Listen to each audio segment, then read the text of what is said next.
Përshëndetje të nderuar miqtë e mi. Sonte pranë jush do të vi me një histori jete, me një rrëfim që në fakt do t'ju emocionoj të gjithë juve, ashtu siç më ka emocionuar edhe mua. Rrëfimi më ka ardhur nga burgu, një djalë i cili është brenda në qeli, por shkruan fjalët më të ëmbla dhe më të ndjera për të dashurën e tij, për partneren e tij, e cila, duke qenë ai brenda këtyre mureve, ajo e ka tradhëtuar. E ka tradhëtuar me dikë tjetër.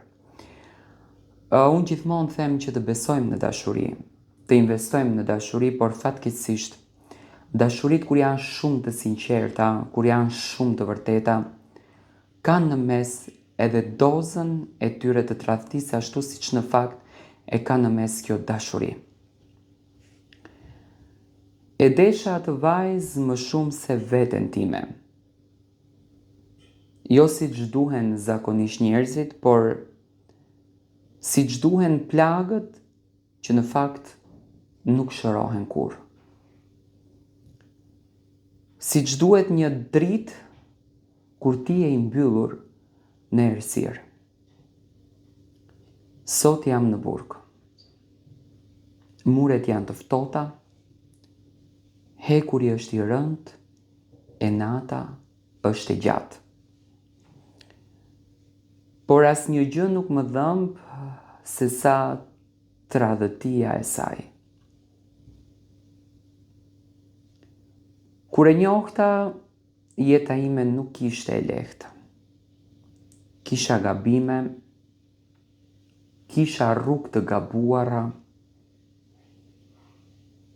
kisha mëkate që sot po i paguaj me shumë vite burg. Por në fakt kur ajo hyri në jetën time, për herë të parë mendova se ndoshta Zoti më kishte falur diçka të bukur për ta shpëtuar shpirtin tim. Ajo ishte e qeshur, e butë në fjalë, me sy që në fakt dukeshin sy të sinqertë.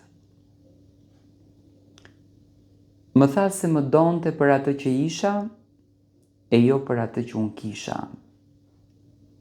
Më premtoi se do të më pristem, se do t'ishte aty. Edhe nëse bota do të ma kthente shpinën. Dhe unë në fakt e besova. Kur u arestova, dita u kthy në natë. Prangat më shtrënguan duart, por mendja ime ishte vetëm tek ajo.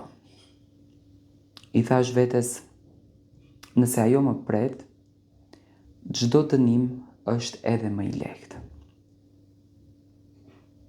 Nga burgu i shkruaja letra. Çdo fjalë ishte një copës shpirti. I tregoja si po kalonin ditët, si po kalonte nata. Më zinte pa gjumë, si fytyra e saj më dilte përpara. Përpara syve të mi, sa herë që unë i mbyllja sytë që të pushoja. I shkruaja se do të ndryshoja, se do të dilja një njeri më i mirë vetëm për të.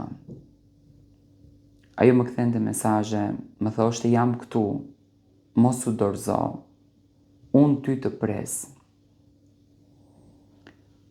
Por burgu të mëson një gjë. Jo të gjithë që në fakt të shkruajnë janë të sinqertë. Dhe jo të gjithë që në fakt të thonë të dua, e din çfarë do të thotë kjo fjalë? Një natë mora një SMS. Një SMS që në fakt ma rrezoi botën.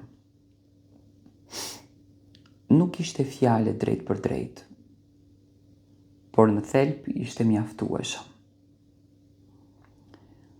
Një emër tjetër, një mesazh i gabuar që nuk ishte për mua. Një e vërtet që ajo nuk dinte ta fshihte. Ajo më tradhtoi. Ndërsa unë flija në qeli, ajo flinte në krahët e tjetrit. Ndërsa unë numëroja ditët për ta parë, ajo numëronte orët për dikë tjetër. Ndërsa unë mbaja shpresën gjallë, ajo atë shpresë e kishte varrosur, pa më thënë asnjë lloj fjale. E pyeta, në fillim e mohoi, pastaj heshti, dhe heshtja e saj ishte më e rëndë se çdo prangë e mundshme. Atë natë unë qava si fëmijë, jo sepse unë jam në burg, por sepse humba njeriun për të cilin unë luftoja të ndryshoja, e humba besimin, e humba veten.